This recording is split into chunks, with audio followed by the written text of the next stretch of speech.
السلام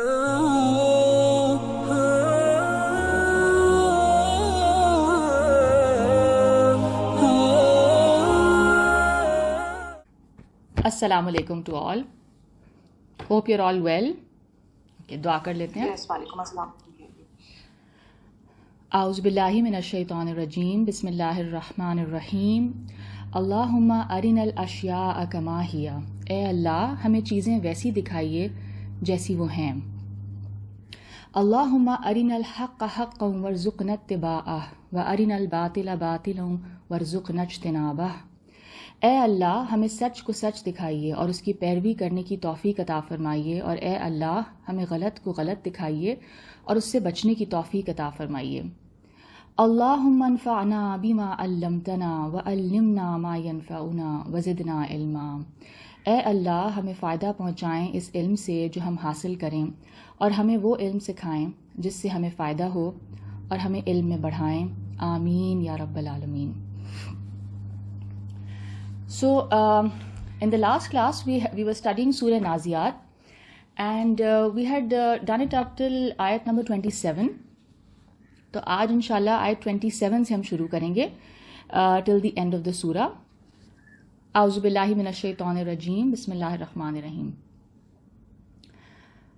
اَأَنْتُمْ أَشَدُّ خَلْقًا أَمِ السَّمَاءُ بَنَاهَا، بھلا تمہارا پیدا کرنا زیادہ سخت ہے یا آسمان کا؟ اس نے اس کو بنایا.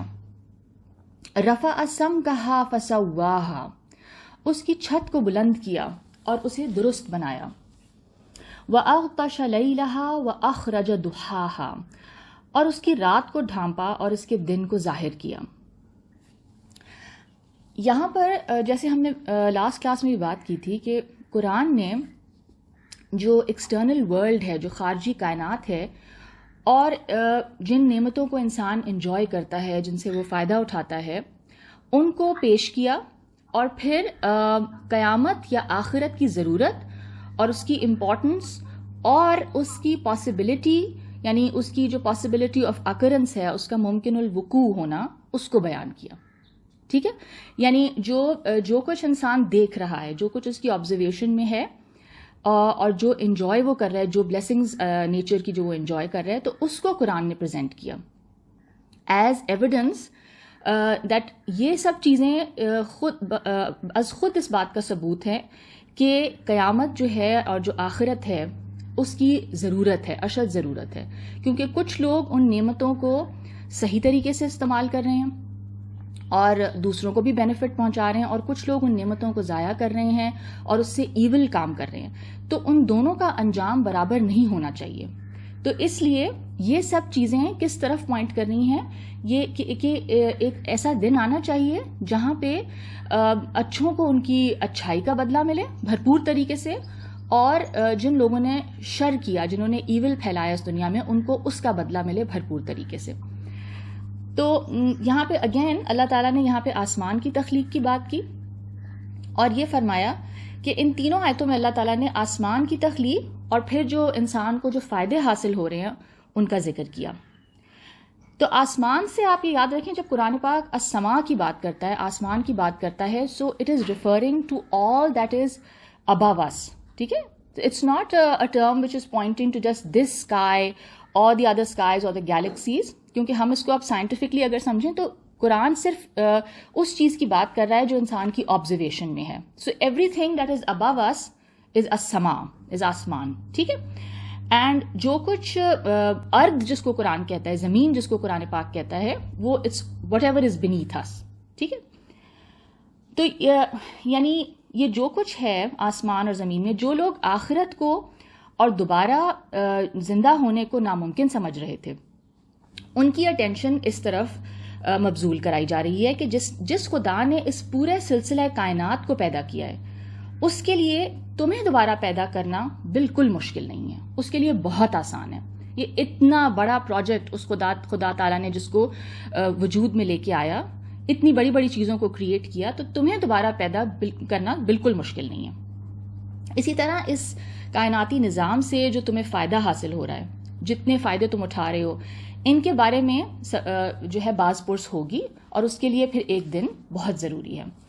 اس صورت کے شروع میں ہم نے دیکھا تھا کہ اللہ تعالیٰ نے جو ڈینائرز تھے، جو منکرین تھے، ان کے اعتراض بیان کیے تھے، ان کے جو آبجیکشنز تھے کہ دوبارہ پیدا ہونا بالکل ناممکن لگتا تھا ان کو. تو اللہ تعالیٰ نے ان کے جو اعتراضات تھے ان کو مینشن کیا، کوٹ کیا. اور منکرین کا جو یہ اعتراض تھا اور اس کا جو جواب ہے ہمیں قرآن پاک میں کئی اور جگہوں پر بھی نظر آتا ہے. ٹھیک ہے، مثلا ہم دیکھتے ہیں سورہ اسراء وچ از سورہ نمبر 17، اس کی آیت نمبر 49 میں اللہ تعالیٰ فرماتے ہیں وَقَالُوا اَإِذَا كُنَّا عِظَامًا وَرُفَاتًا أَإِنَّا لَمَبْعُوثُونَ خَلْقًا جَدِيدًا. اور وہ کہتے ہیں کہ کیا جب ہم ہڈیاں اور چورا ہو جائیں گے تو ہم ازسر نو پیدا اور جمع کیے جائیں گے. پھر اگلی آیت قُلْ كُونُوا حِجَارَةً أَوْ حَدِيدًا، آپ کہہ دیجئے کہ تم پتھر یا لوہا ہو جاؤ. او خلقا مما يكبر في صدوركم فسيقولون من يعيدنا قل الذي فطركم اول مره فسينغضون اليك رؤوسهم ويقولون متى هو قل عسى ان يكون قريبا. یا اور کوئی چیز جو تمہارے خیال میں بہت ہی بعید ہو، یعنی پتھر یا لوہے سے بھی زیادہ کوئی مضبوط چیز ہو، اگر تم وہ بن جاؤ، پھر بھی اللہ تعالیٰ تمہیں دوبارہ پیدا کرنے پہ قادر ہے. پھر وہ کہیں گے کہ ہم کو کون دوبارہ پیدا کرے گا؟ آپ کہیے کہ وہی ہے جس نے تم کو اول بار پیدا کیا. پھر وہ آپ کے آگے سر ہلائیں گے اور کہیں گے کہ یہ زندہ ہونا ہوگا کب؟ آپ کہہ دیجئے کہ عجب نہیں، یہ وقت قریب ہی آ پہنچا ہوں.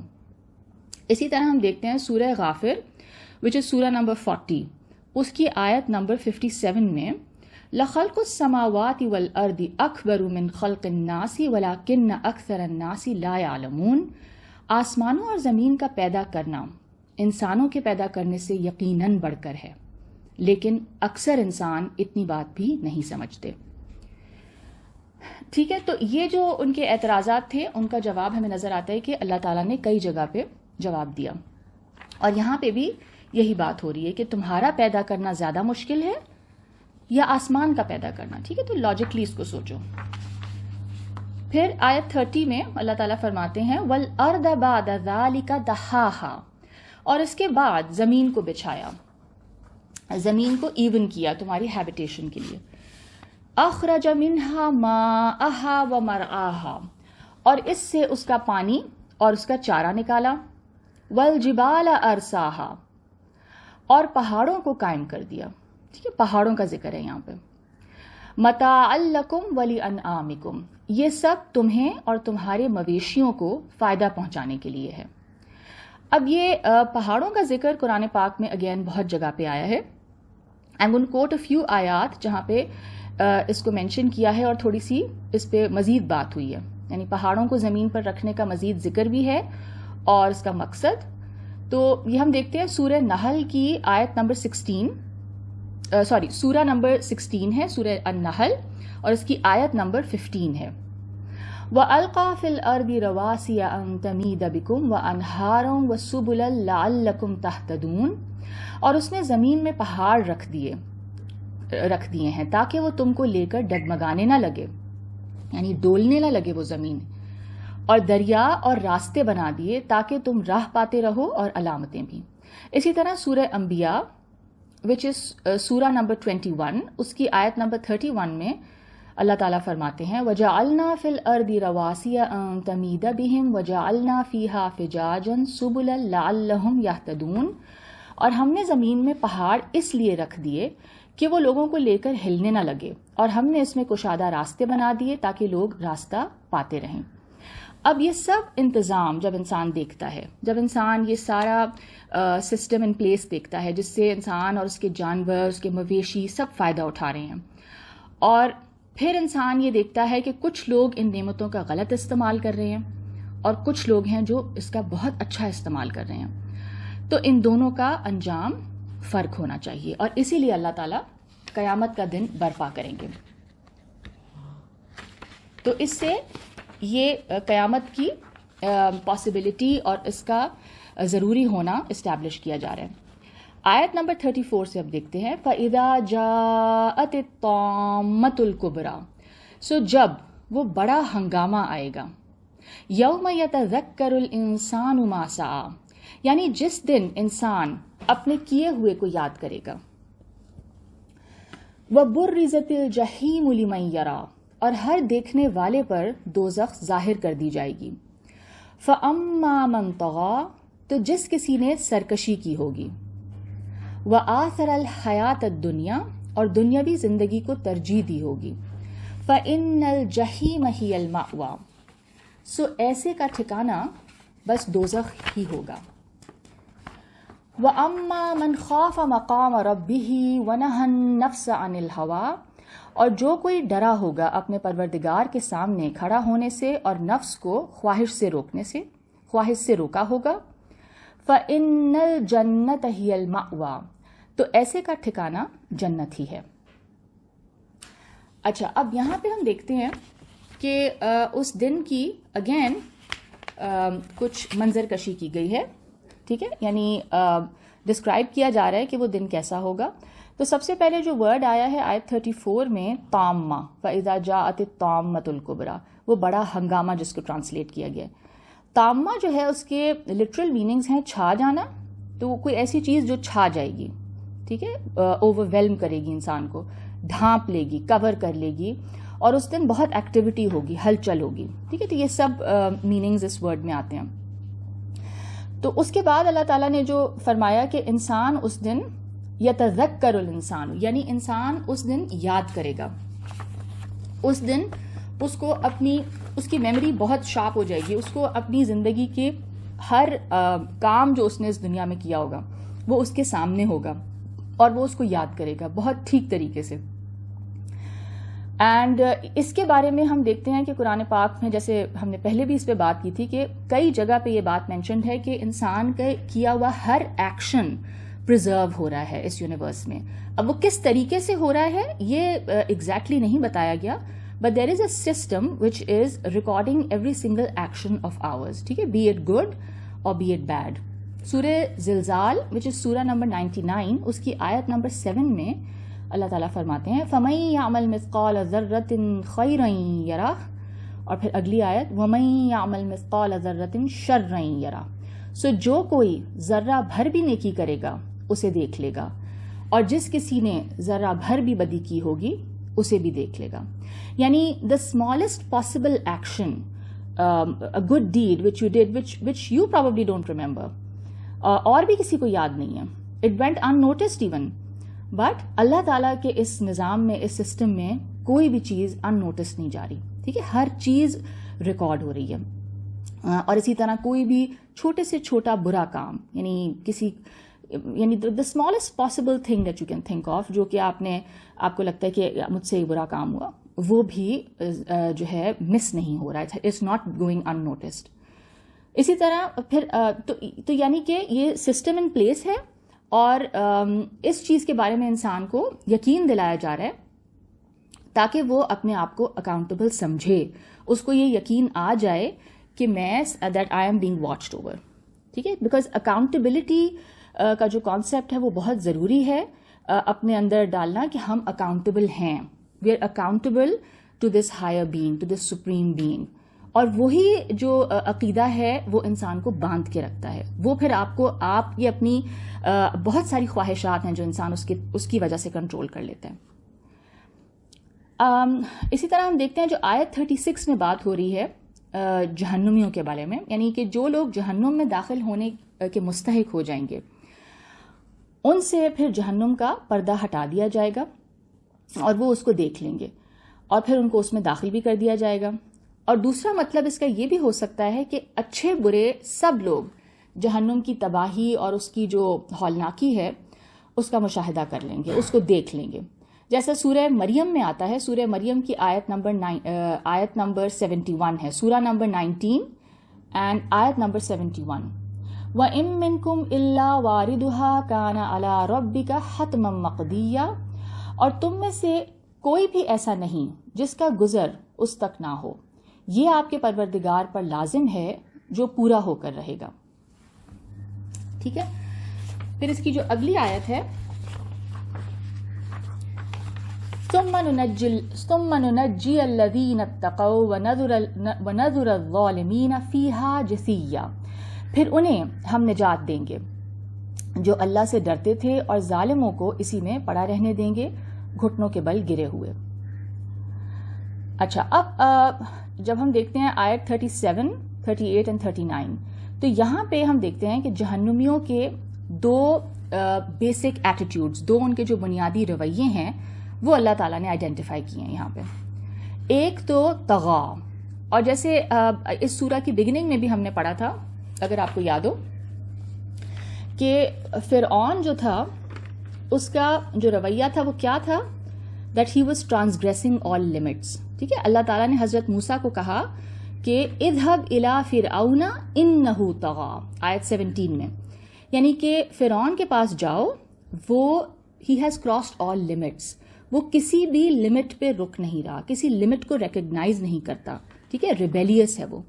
تو جو انسان کسی حدود فراموش ہو جائے، تمام حدود کو بھلا دے، سرکش ہو جائے، ریبیلیس ہو جائے، اپنے اوپر کوئی بھی جو لا ہے یا کوئی بھی باؤنڈری، کوئی مورل باؤنڈری اپنے اوپر نہ لگائے، ٹھیک ہے، تو پھر وہ شخص کیسا ہو جائے گا؟ اس کی نشانی پھر یہ ہوگی، یا اس کا بیہیویئر کیا ہوگا کہ وہ دنیاوی زندگی جو ہے اس کو ہی سب کچھ سمجھے گا اور اسے وہ ہر حال میں ترجیح دے گا. یعنی وہ دنیا کے بینیفٹس کے لیے، دنیاوی بینیفٹ کچھ بھی ہو سکتا ہے، it can be money, it can be fame, it can mean lot of different things to different people, career میں سکسیس، ٹھیک ہے، وہ اس دنیاوی فائدے کے حصول کے لیے کچھ بھی کرنے کو تیار ہوگا. اور مذہب نے جن چیزوں کو آخرت کی زندگی کے لیے بہت شدید نقصان دہ قرار دیا ہے، وہ شخص ان کو بھی خاطر میں نہیں لائے گا.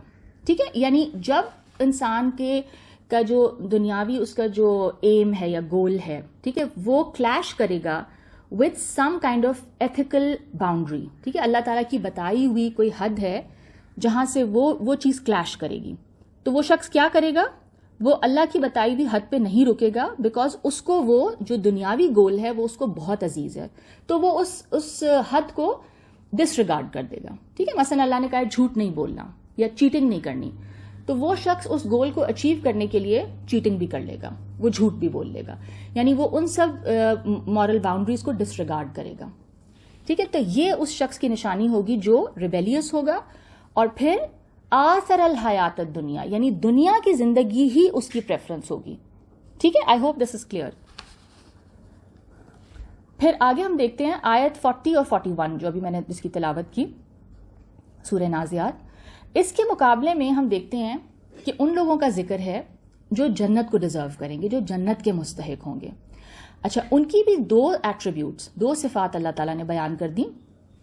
ایک تو یہ کہ وہ اپنے رب کے سامنے کھڑے ہونے سے ڈرتے ہیں. ٹھیک ہے، they remember their creator, their nurturer, their sustainer, and they remember that they will be accountable to him one day, اور وہ اس کے سامنے کھڑا ہونا ہے، جواب دینا ہے ہمیں ہر ایکشن کا اپنے. تو وہ کوشس رہتے ہیں، وہ ڈرتے ہیں اور وہ کوشس رہتے ہیں، وہ احتیاط کرتے رہتے ہیں. اور اس کے نتیجے میں پھر کیا کرتے ہیں؟ وہ اپنے نفس کو، ٹھیک ہے، اپنے سول کو خواہشات کی پیروی سے بچاتے ہیں یا روکتے ہیں. یعنی وہ پھر ان خواہشات سے بچیں گے یا ان کاموں سے وہ بچ جائیں گے جہاں پہ ریلیجن کی حدود آ جاتی ہیں. یعنی جہاں ریلیجن آپ کو منع کر رہا ہے یا ریلیجن آپ پہ کوئی ریسٹرکشن لگا رہا ہے، وہاں پہ وہ اپنی اس خواہش کو پھر چھوڑ دیں گے. یعنی اس خواہش کو حاصل کرنے کے لیے اگر ان کو ریلیجن کی کوئی باؤنڈری کو کراس کرنا پڑا ہے تو وہ نہیں کریں گے. پھر وہ کیا کریں گے؟ وہ اس دنیاوی کام کو ہی چھوڑ دیں گے. ٹھیک ہے، یعنی اس کو اس لیول پہ حاصل کرنے کی پھر کوشش نہیں کریں گے. They will only try to achieve their purpose within that moral framework, that boundaries, those boundaries that religion has prescribed. تو اس کا مطلب ہے کہ یہاں پر یہ ایک اور بات ہمیں بہت کلیئرلی سمجھ میں آ رہی ہے، اور وہ کیا ہے کہ دین اسلام ہمیں یہ نہیں کہتا، ہم سے یہ ڈیمانڈ نہیں کرتا کہ ہم دنیا کو چھوڑ دیں. ٹھیک ہے، کہ ہم ایک غار میں بیٹھ جائیں اور ہم ہر وقت تسبیح کریں یا ہم ہر وقت نماز پڑھیں یا ہر وقت روزہ رکھیں.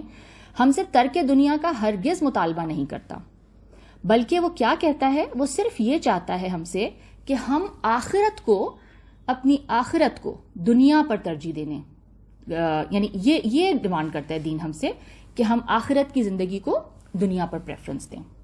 آئی hope this is clear, and if there are any questions then please note them down and please ask me after the class in the question answer session. اچھا اب اسی بات کو ہم فردر سمجھیں گے سورہ اعلیٰ وچ از سورہ نمبر 87 اس کی آیت نمبر 16 and 17 میں. بل تؤثرون الحیات الدنیا، اصل بات یہ ہے کہ تم دنیاوی زندگی کو مقدم رکھتے ہو، ٹھیک ہے، اس کو تم اوپر رکھتے ہو، دیٹ از یور پرائیورٹی. والآخرۃ خیر وابقی، حالانکہ آخرت بدرجہ بہتر بھی ہے اور پائیدار بھی ہے، یعنی وہ اس سے کہیں زیادہ بہتر ہے، وہ ایور لاسٹنگ بھی ہے. ٹھیک ہے، تو آپ کی پرائیورٹی کیا ہے؟ یہ دنیا، یہ ٹیمپرری دنیا. اور یہ انسانوں کا پرابلم ہے، کیونکہ ایک چیز جو ہمارے سامنے ہوتی ہے، جو ہمیں اسی وقت کیش ان ہینڈ، یعنی ایک چیز جو آپ کو فوراً مل رہی ہے، نقد ہے، وہ ادھار سے تو کہیں زیادہ اٹریکٹیو لگے گی نا آپ کو. ٹھیک ہے، آیت 42 سے اب پڑھتے ہیں. یسألونک عن الساعۃ ایان مرساہا، یہ لوگ آپ سے قیامت کے بارے میں سوال کرتے ہیں کہ اس کا وقوع کب ہوگا، یعنی قیامت کب آئے گی، کیا ڈیٹ ہے. فیما انت من ذکراہا، سو اس کے بیان کرنے سے آپ کو کیا سروکار. اب اللہ تعالیٰ پوچھ رہے ہیں کہ آپ کا کیا تعلق ہے اس بات سے. This should not concern you.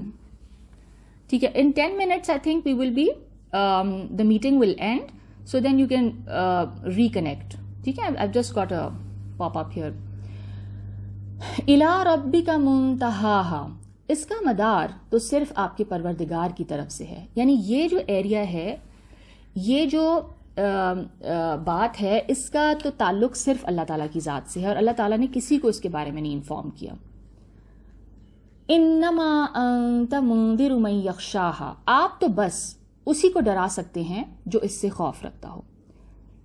كَأَنَّهُمْ يَوْمَ يَرَوْنَهَا لَمْ يَلْبَثُوا إِلَّا عَشِيَّةً أَوْ ضُحَاهَا، جس دن یہ اس کو دیکھیں گے انہیں یہ معلوم ہوگا کہ گویا یہ لوگ صرف ایک شام یا دن کے اول حصے میں رہے ہیں. یعنی جب وہ اس دن کو دیکھ لیں گے تو ان کو کیا احساس ہوگا، when they have left when they are facing their eternal life، تو ان کو جو اس دنیا میں گزارے ہوئے 60 70 80 90 100 جتنے بھی سال گزارے تھے یا اس سے کم، وہ ان کو کیا لگیں گے کہ جیسے وہ دن کا کوئی ایک حصہ تھا. وہ اتنی بریف لگے گی، یہ اتنی لمبی زندگی اس دن انسان کو بہت بریف لگے گا جیسے ایک شام یا دن کا ایک شروع کا کوئی حصہ تھا جو آپ نے گزارا یہاں پہ. تو اب ہم دیکھتے ہیں کہ انسان، یعنی قرآن نے جو اپنے جو کلیمز ہیں ان کو اسٹیبلش کرنے کے لیے کائنات کی نشانیاں پریزنٹ کیں، خود انسان کا اپنا وجود پریزنٹ کیا. ٹھیک ہے، پھر ہسٹری سے جیسے ہم نے حضرت موسیٰ اور فرعون کا قصہ پڑھا، تو وہ جو اسٹیبلشڈ جو قصے ہیں انبیاء کرام کے، جو مسلمہ واقعات ہیں جو ہسٹری میں ریکارڈڈ ہیں، ان کو پیش کیا ایز ایویڈنس. ٹھیک ہے، بار بار ان کو دلیل کے طور پہ پیش کیا کہ ان سب چیزوں کو دیکھو اور پھر کنکلوژن نکالو. ٹھیک ہے، یعنی کنکلوژن، لاجیکل کنکلوژن یہی ہوگا کہ ایک دن آنا چاہیے جس دن حساب کتاب ہو.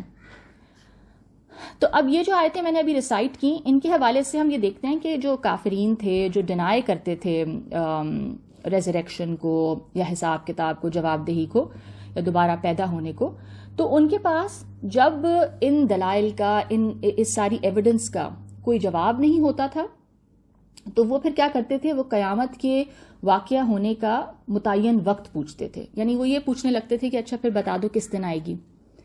ٹھیک ہے، ڈیٹ بتا دیں کون سے سال میں آئے گی. اچھا، اب اس کا مقصد کوئی یہ نہیں تھا کہ دے سنسیئرلی وانٹیڈ ٹو نو، کہ وہ ان کو بتا دیا جاتا تو وہ پھر مان جاتے. نہیں، ان کا مقصد قیامت کو ماننا نہیں ہوتا تھا، بلکہ ان کا مقصد پیغمبر کو زج کرنا ہوتا تھا، پیغمبر کو نیچا دکھانا ہوتا تھا، کیونکہ قیامت کا متعین وقت خود پیغمبر کو بھی نہیں بتایا گیا تھا. ٹھیک ہے، اٹ واز بیونڈ ہم، مطلب he had no access to this. ان کو تو جو غیب سے بتایا جاتا تھا بس وہ وہی بتاتے تھے. ٹھیک ہے نا، اس سے زیادہ تو وہ نہیں بتا سکتے تھے. اور یہ ان کا ظاہر ہے ایک انسان ہونے کے حوالے سے یہ ان کی ایک کمزوری بھی تھی. ٹھیک ہے، کہ عالم الغیب تو نہیں تھے وہ کہ سارے جہان کا غیب جانتے. وہ ان کو تو جو انفارم کیا گیا بس وہ بتا دیا انہوں نے. تو قرآن پاک کے ہم دیکھتے ہیں بہت سے اور جگہوں پہ، مقامات پر اس کا ذکر ہے. یعنی مثلا ہم دیکھتے ہیں سورہ آراف وچ از سورہ نمبر 7، اس کی آیت 187 میں ہم دیکھتے ہیں يسألونك عن الساعة أيان مرساها قل إنما علمها عند ربي لا يجليها لوقتها إلا هو ثقلت في السماوات والأرض لا تأتيكم إلا بغتة يسألونك كأنك حفي عنها قل إنما علمها عند الله ولكن أكثر الناس لا يعلمون. یہ لوگ آپ سے قیامت کے بارے میں دریافت کرتے ہیں، پوچھتے ہیں کہ اس کا وقوع کب ہوگا، یعنی یہ کب ہوگی، when will it take place. آپ کہہ دیجئے کہ اس کا علم تو بس میرے پروردگار ہی کے پاس ہے، یعنی اللہ ہی کے پاس ہے، اس کے وقت پر اسے کوئی نہیں ظاہر کرے گا سوائے اس اللہ کے. بھاری حادثہ ہے، ایک بہت بڑی کیٹاسٹرفی ہوگی، وہ آسمانوں اور زمین میں وہ تم پر محض اچانک ہی آ پڑے گی. یہ لوگ آپ سے پوچھتے ہیں تو اس طرح کہ گویا آپ اس کی تحقیق کر چکے ہیں، جیسے کہ آپ اسی کے ریسرچ میں لگے ہوئے ہیں.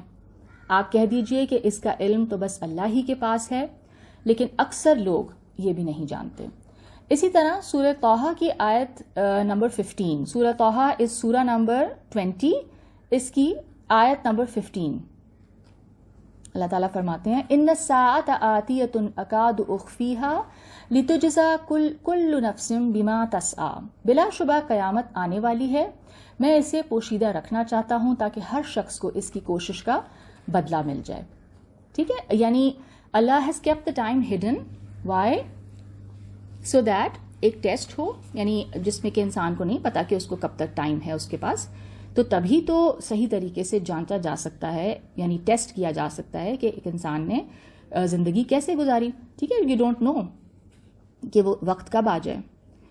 سورہ احزاب کی وچ از سورہ نمبر 33، اس کی آیت نمبر 63 اللہ تعالیٰ فرماتے ہیں یسألک الناس عن الساعہ قل انما علمها عند اللہ وما یدریک لعل الساعۃ تکون قریبا. یہ لوگ آپ سے قیامت کے بارے میں دریافت کرتے ہیں، آپ کہہ دیجئے اس کا علم تو بس اللہ ہی کو ہے، اور عجب نہیں کہ قیامت قریب ہی آ لگی ہو. ٹھیک ہے، سو یہاں پہ سورہ النازعات کنکلوڈ ہو جاتی ہے. ٹھیک ہے، and now we have enough time and we can start the next surah which is surah Abasa. ٹھیک ہے، آر یو آل ود می؟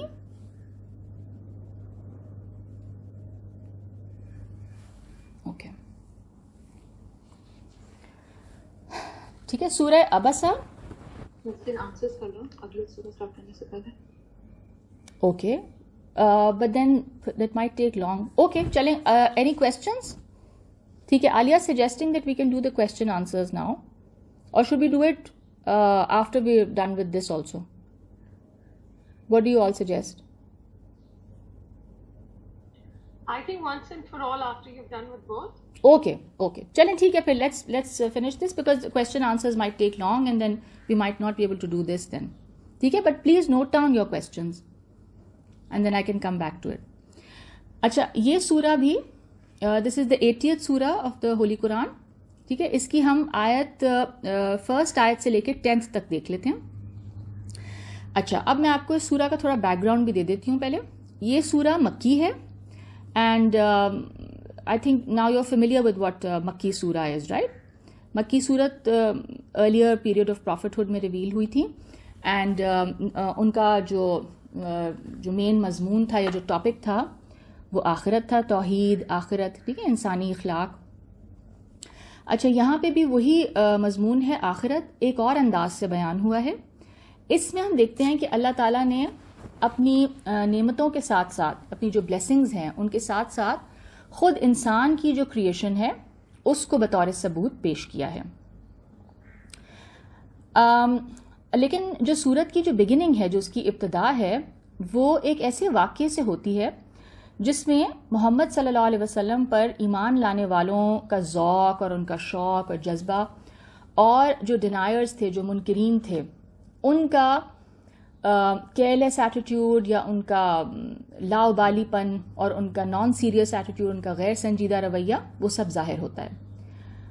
اور ان لوگوں کو راہ راست پر، سیدھے راستے پر لانے کے لیے حضور صلی اللہ علیہ وسلم کے جو بے انتہا ان کا جو شوق ہے اور ان کا جو جذبہ اور ان کی جو ایک ڈیسپریٹ یرننگ تھی ان کی، اس کا اظہار ہو رہا ہے. اب اس کی جو جیسے میں نے کہا جو اس کی ابتدائی 10 آیات ہیں اس میں ایک واقعے کا ذکر ہے, ٹھیک ہے, اور وہ جو واقعہ ہے وہ کیا ہے, وہ اچھا اب وہ واقعہ ہمیں حدیث اور تاریخ کی کتابوں میں بہت ڈیٹیل کے ساتھ مل جاتا ہے. جو مشہور اس کا واقعہ اس کے بارے میں ہے وہ یہ ہے کہ حضرت عبداللہ ابن ام مکتوم رضی اللہ تعالی عنہ, who was a distant relative of Bibi Khadija رضی اللہ تعالی عنہا, ایک دن رسول اللہ صلی اللہ علیہ وسلم جو تھے وہ سرداران قریش کے ساتھ تشریف فرما تھے, ٹھیک ہے, یعنی he was let's say کہ he had a meeting with some important tribal leaders of قریش, اور خانہ کعبہ میں مسجد حرام میں وہ تشریف فرما تھے, خانہ کعبہ کے پاس انہیں وہ دین کی دعوت دے رہے تھے.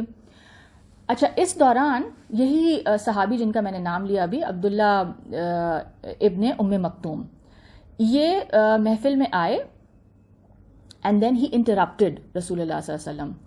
وہ بار بار رسول اللہ صلی اللہ علیہ وسلم سے کچھ سوال پوچھ رہے تھے, ٹھیک ہے, ان دا midst of this meeting that رسول اللہ صلی اللہ علیہ وسلم واز کنڈکٹنگ, جس میں وہ سرداران قریش سے گفتگو کر رہے تھے, ڈائلاگ کر رہے تھے.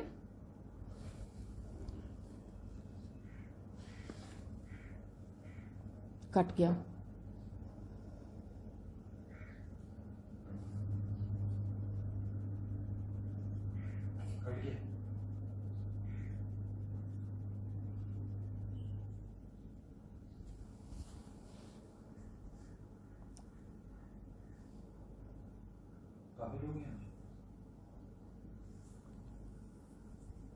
جی السلام علیکم. Okay, thank you for coming back. Can you all see me? Yes.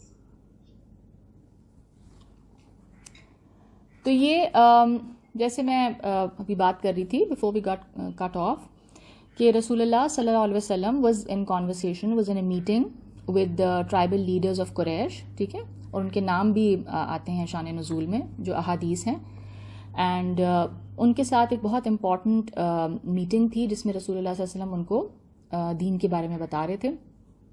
تو اس میٹنگ کے دوران ایک نابینا صحابی, بلائنڈ صحابی تھے جو کہ بی بی ختیجہ کے ڈسٹنٹ ریلیٹو تھے, ان کا نام تھا عبداللہ ابن ام مکتوم. وہ محفل میں آئے اور انہوں نے رسول اللہ صلی اللہ علیہ وسلم سے بار بار سوال کیا, ان کی گفتگو میں دخل اندازی کی, جس پر رسول اللہ صلی اللہ علیہ وسلم نے ناگواری کا اظہار کیا, ٹھیک ہے. He should some he did not like it, there was ان کی he frowned, ان کی شکل پہ کچھ ناگواری کا تاثر نظر آئے. اس موقع پر یہ آیات نازل ہوئیں, ٹھیک ہے. اچھا بفور وی بگن میں تھوڑا سا آپ کو اور بتانا چاہ رہی ہوں اس حوالے سے کہ ان آیتوں کی جو ایکسپلینیشن ہے, جو تشریح ہے, اس میں اسکالرس کے ہاں ہمیں 3 بنیادی رائے ملتی ہیں, 3 بنیادی آراء ملتی ہیں, ٹھیک ہے, اوپینینز. سب سے پہلے نمبر 1, کچھ سنی اہل علم جو ہیں ان کا خیال یہ ہے کہ ان آیات میں حضور صلی اللہ علیہ وسلم سے خطاب ہے, یعنی رسول اللہ صلی اللہ علیہ وسلم is directly being addressed here, یعنی ان کو یہ بتایا جا رہا ہے کہ آپ کو ایسا نہیں کرنا چاہیے تھا, یو شوڈ ناٹ ہیو فراؤنڈ, یعنی آپ کو ایک ناگواری کا اظہار نہیں کرنا چاہیے تھا. حالانکہ وہ نابینا صحابی تھے لیکن پھر بھی.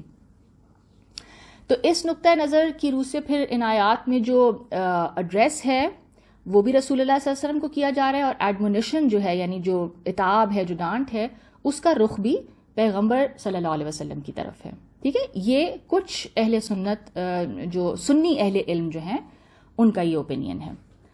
اچھا the other opinion that exist وہ یہ ہے کہ ان آیات میں جو ایڈریس کیا جا رہا ہے, جو خطاب ہے, وہ تو رسول اللہ صلی اللہ علیہ وسلم سے ہے, مگر جو عتاب ہے, جو ایڈمونیشن ہے, وہ ایکچولی ان کی طرف ہے جو ڈینائی کر رہے ہیں, جو منکرین ہیں, ٹھیک ہے. یعنی وہ جو ایک انداز ہوتا ہے نا, جیسے اردو میں ایک سینگ ہے کہ کہنا بیٹی سے اور سنانا بہو کو, ٹھیک ہے. یعنی یور اصل انٹینڈیڈ جو آڈینس ہے وہ کوئی اور ہے, یعنی آپ سنانا کسی اور کو چاہ رہے تھے بٹ آپ ایڈریس کسی اور کو کر رہے ہیں. تو اکثر جو میجورٹی اہل علم ہیں وہ اسی رائے کو فیور کرتے ہیں, یعنی اسی رائے کے حامل ہیں. کیا کہ ایڈریس تو رسول اللہ صلی اللہ علیہ وسلم کو کیا جا رہا ہے، بٹ جو انٹینڈڈ تھا، جو میسج انٹینڈڈ تھا، وہ کس کے لیے تھا؟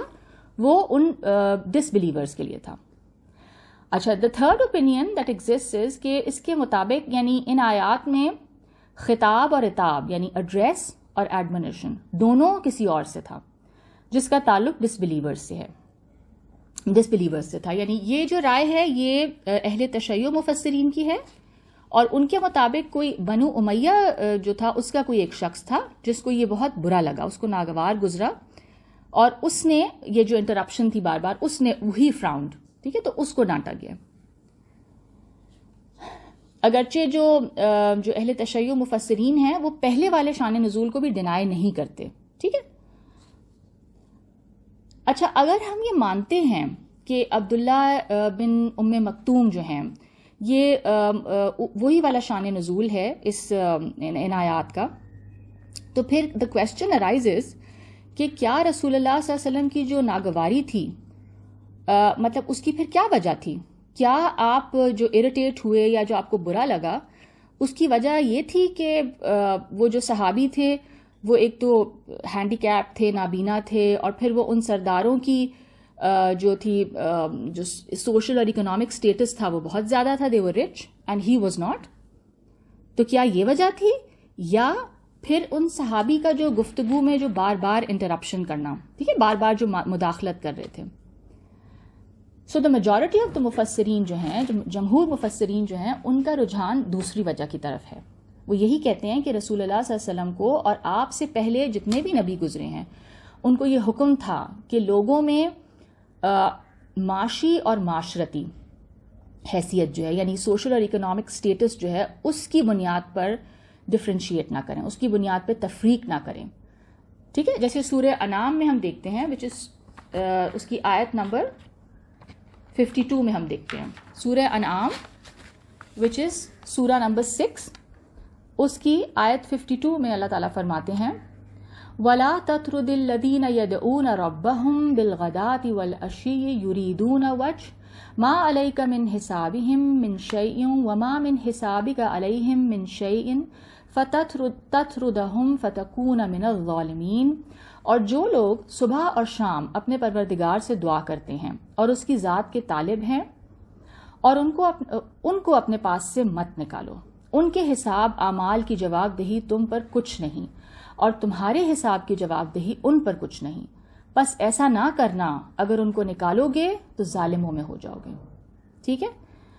اور اسی طرح سورہ ہود وچ از سورہ نمبر 11، اس کی آیت نمبر 27 میں اللہ تعالیٰ فرماتے ہیں فَقَالَ الْمَلَأُ الَّذِينَ كَفَرُوا مِنْ قَوْمِهِ مَا نَرَاكَ إِلَّا بَشَرًا مِثْلَنَا وَمَا نَرَاكَ اتَّبَعَكَ إِلَّا الَّذِينَ هُمْ أَرَاذِلُنَا بَادِيَ الرَّأْيِ وَمَا نَرَا لَكُمْ عَلَيْنَا مِنْ فَضْلٍ بَلْ نَظُنُّكُمْ كَاذِبِينَ. تو ان کے قوم کے سردار جو کافر تھے کہنے لگے، یعنی جو ایلیٹ ہوتی ہے نا، تو وہ کیا کہنے لگے کہ ہم تم کو اپنے ہی جیسا ایک آدمی دیکھتے ہیں، اور ہم یہ بھی دیکھتے ہیں، یعنی وہ کس کو یہ کہہ رہے ہیں؟ وہ نبی کو کہہ رہے ہیں کہ ہم تمہیں ایک آرڈنری انسان دیکھتے ہیں، اور ہم یہ بھی دیکھتے ہیں کہ تمہارے جو پیروں ہیں، جو تمہارے فالوورز ہیں، وہی لوگ ہوئے ہیں جو ہم میں ادنا درجے کے ہیں، یعنی جو بہت لوور کلاس کے ہیں، یعنی جو لوور سٹیٹس کے ہیں، اور وہ بھی رائے ظاہر سے، اور ہم تم میں یعنی دیکھنے سے ہی پتہ چل رہا ہے. ایک نظر آپ کی محفل پہ ہم ڈالتے ہیں تو سارے غریب لوگ بیٹھے ہوئے ہیں، ٹھیک ہے. اور زیادہ تر انبیاء کے جو فالوورز ہوتے تھے دے بلانگڈ ٹو دا پور کلاس، بیکاز ان کو لگتا تھا کہ دین میں جب برابری کی بات ہے، ہر انسان برابر ہے، اور دین میں ان کے لیے بہت ساری چیزیں تھیں جو ان کو ہوپ دلاتی تھیں، تو زیادہ تر جو فالوورز تھے انبیاء کے وہ غریب لوگ ہوتے تھے. اور ہم تم میں اپنے اوپر کسی طرح کی فضیلت نہیں دیکھتے بلکہ تمہیں جھوٹا خیال کرتے ہیں، ٹھیک ہے. پھر یعنی اس کے بعد آیت 30 میں اس بات کا جواب دیا جا رہا ہے کفار کی، اللہ تعالیٰ نبی کے تھرو جواب دے رہے ہیں. یہی سورہ ہود کی آیت 30، وَيَا قَوْمِ مَن يَنصُرُنِي مِنَ اللَّهِ إِن تَرَدتُّهُمْ أَفَلَا تَذَكَّرُونَ. اور برادران ملت، ٹھیک ہے، اے میرے بھائیوں، اگر میں ان کو نکال دوں، یعنی یہ جو غریب لوگ جو میرے فالوورز ہیں، اگر میں ان کو نکال دوں گا اپنی محفل سے، تو عذاب خدا سے بچانے کے لیے کون میری مدد کر سکتا ہے؟ بھلا تم غور کیوں نہیں کرتے؟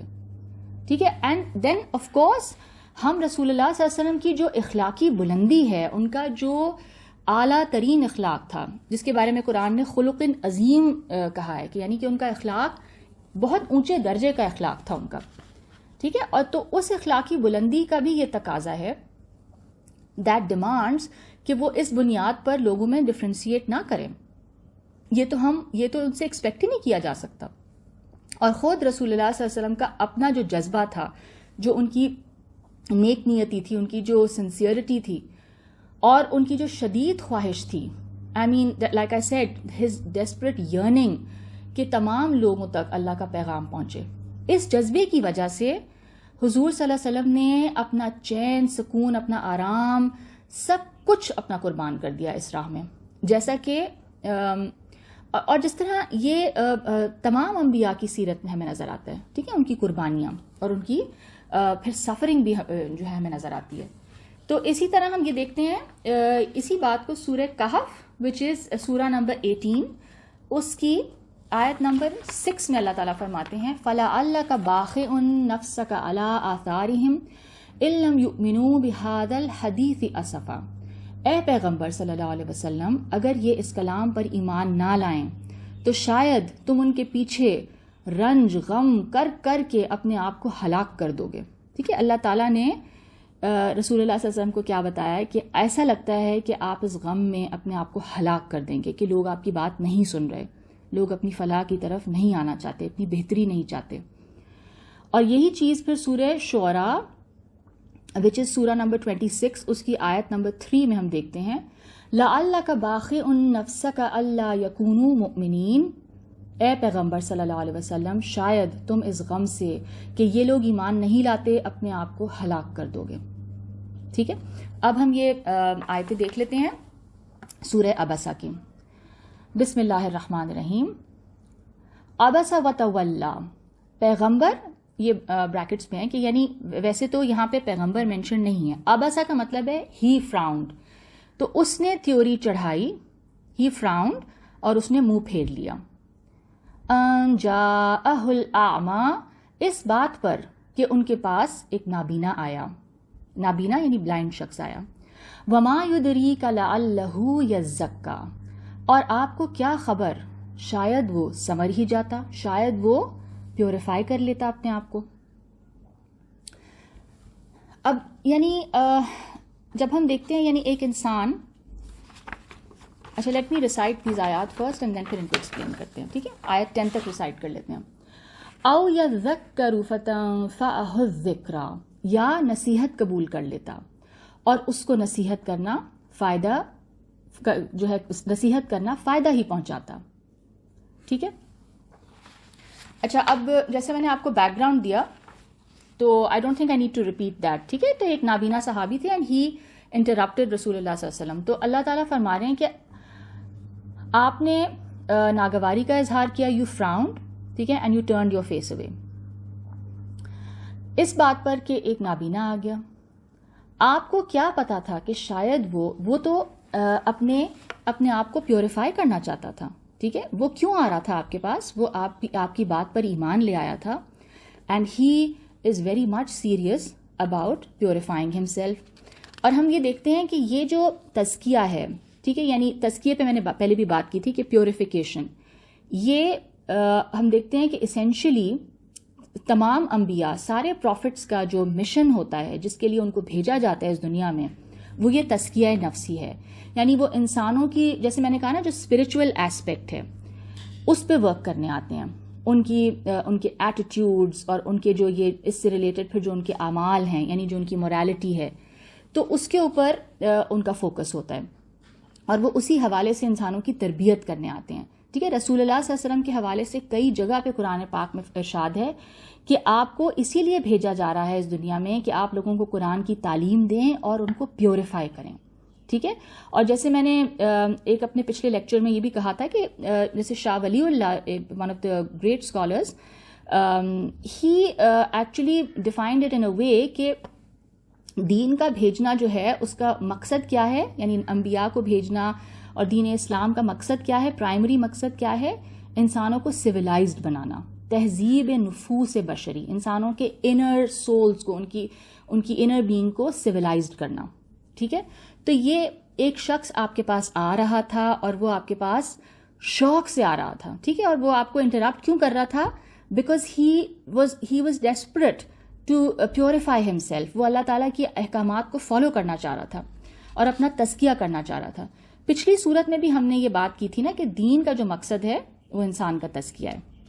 اور جیسے ہم نے اس صورت کی شروع میں بھی ہم نے دیکھا کہ جب حضرت موسیٰ کو کہا گیا کہ فرعون کے پاس جاؤ، تو انہوں نے کیا پیغام لے کے جانا تھا فرعون کے پاس؟ آیت 18 میں ہم نے دیکھا تھا نا، فَقُلْ هَلْ لَكَ إِلَىٰ أَن تَزَكَّىٰ، اور اس سے کہو، یعنی فرعون سے کیا کہو کہ کیا تم چاہتے ہو کہ تم پاک ہو جاؤ؟ Do you want to purify yourself? تو بس یہ ہے انبیاء کے آنے کا مقصد، انسانوں کو پیوریفائی کرنا. اور پیوریفیکیشن سے جیسے میں نے بات کی تھی نا کہ جو مورل باؤنڈریز ہیں، یعنی جو باؤنڈریز دین آپ کو دیتا ہے ان کو اپنے اوپر لاگو کرنا، ان کو اپنے آپ کو ان کا پابند بنانا. ٹھیک ہے، پھر آیت 4، او یذکر فتنفعہ الذکریٰ، یا وہ شخص نصیحت قبول کر لیتا اور اس کو نصیحت کرنا فائدہ پہنچاتا. یعنی جو قرآن پاک ہے یہ کیا ہے؟ یہاں پہ ورڈ ہے یذکروا، ذکر از ریمائنڈر. ٹھیک ہے، یاد دہانی. تو قرآن پاک یا کوئی بھی جو ڈیوائن ٹیکسٹ ہوتا ہے جو اللہ کی طرف سے آتا ہے وہ کس چیز کا ریمائنڈر ہوتا ہے؟ It is a reminder of the concept of God, یعنی اللہ تعالیٰ کا جو ایک تصور انسانوں کے سب کانشیس میں موجود ہے، اور جو گڈ اور ایول کا جو ایک کانسیپٹ ہے انسان کی فطرت میں جو شامل ہے، وہ اسی کی یاد دہانی ہے اور اسی کی ڈیٹیلز دیتا ہے. ٹھیک ہے، تو یہ جو ذکر تھا وہ اس سے فائدہ اٹھا لیتا، یہ یاد دہانی سے، وہ جو شخص آیا تھا. اما من استغنا، سو جو شخص دین سے بے پرواہی کرتا ہے، یعنی ایک شخص جس کو کوئی انٹرسٹ نہیں ہے، ہی ڈزنٹ کیئر، اس کو کوئی پرواہ نہیں ہے. رسول اللہ صلی اللہ علیہ وسلم جن سرداران قریش کے پاس تھے، they were not really interested in purifying themselves. But رسول اللہ صلی اللہ علیہ وسلم کی شدید خواہش تھی کہ وہ ان میں سے کوئی اس مشن میں، کوئی اس یعنی چیز میں شامل ہو جائے ان کے ساتھ، کہ وہ بھی اللہ کے اس دین کا ساتھ دے. تو اس سے پھر ان کی جو ایفرٹ تھی اس کو بہت اسٹرینتھ ملتی. ٹھیک ہے، فَأَنْتَ لَهُ تَصَدَّى، آپ اس کی تو فکر میں پڑ جاتے ہیں. ٹھیک ہے، وَمَا عَلَيْكَ أَلَّا يَزَّكَّى، حالانکہ اگر وہ نہ سورے تو آپ پر کچھ الزام نہیں. یعنی if these people who are not interested, if they don't purify themselves, if they don't correct their behavior, تو رسول اللہ صلی اللہ علیہ وسلم would not be held responsible. کیوں؟ کیونکہ ان کا کام یہ نہیں تھا کہ ان کے سر پر بیٹھ کے زبردستی ان سے کرواتے. ٹھیک ہے، زبردستی کی تو کوئی بات ہی نہیں تھی. اللہ تعالیٰ نے تو ہمیں فریڈم آف چوائس دیا ہے. This was all meant to happen, کہ اپنی مرضی سے جو انسان رسول اللہ صلی اللہ علیہ وسلم کو ریکگنائز کرے اور پھر اپنی فریڈم آف چوائس سے خود ڈیسائیڈ کرے کہ ہاں مجھے یہ کرنا ہے، and I want to understand this and I want to follow this, تو پھر ٹھیک ہے. اور اگر کوئی نہیں مانتا تو رسول اللہ صلی اللہ علیہ وسلم وڈ ناٹ بی آنسربل. ان کو صرف پیغام پہنچانے کی ذمہ داری تھی. تو حالانکہ اگر وہ نہ سورے تو آپ پر کچھ الزام نہیں. وَأَمَّا مَنْ جَاءَكَ يَسْعَىٰ، اور جو آپ کے پاس دوڑتا ہوا آیا. ٹھیک ہے، جو شخص آپ کے پاس دوڑتا ہوا آیا، دیٹ بلائنڈ مین، وَهُوَ يَخْشَىٰ، اور جو خدا سے ڈرتا بھی ہے، فَأَنْتَ عَنْهُ تَلَهَّىٰ، اس سے آپ بے رخی کرتے ہیں.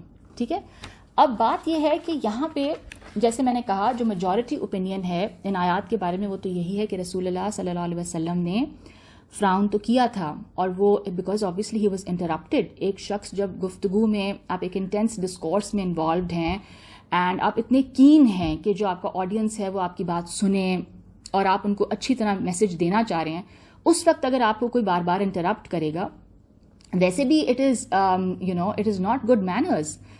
تو ایک طرح سے اگر رسول اللہ صلی اللہ علیہ وسلم اس کو ٹوک بھی دیتے تو وہ ٹھیک تھا.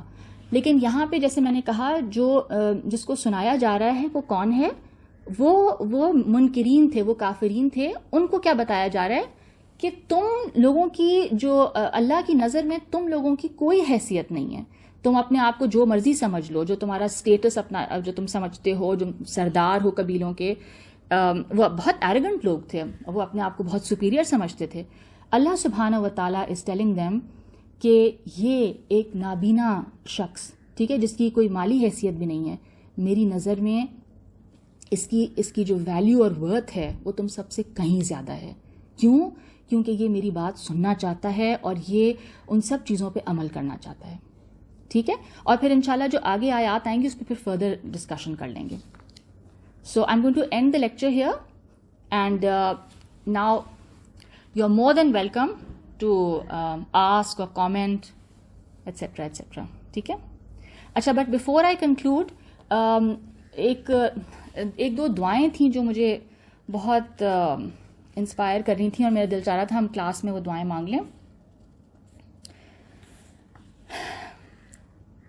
اللہم انت ربی لا الہ الا انت خلقتنی وانا عبدک وانا علی عہدک ووعدک ما استطعت اعوذ بک من شر ما صنعت ابوء لک بنعمتک علی وابوء بذنبی فاغفر لی انہ لا یغفر الذنوب الا انت.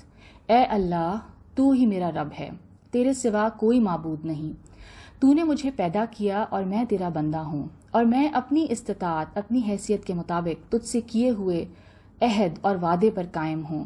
میں تیری پناہ چاہتا ہوں ہر برائی سے جو میں نے کی. میں اپنے اوپر تیری عطا کردہ نعمتوں کا اعتراف کرتا ہوں اور اپنے گناہ کا اعتراف کرتا ہوں, پس مجھے بخش دے, یقیناً تیرے سوا کوئی گناہوں کو بخش نہیں سکتا. ربنا تقبل منا انک انت السمیع العلیم وتب علینا انک انت التواب الرحیم. سبحانک اللہم وبحمدک نشہد ان لا الہ الا انت نستغفرک ونتوب الیک.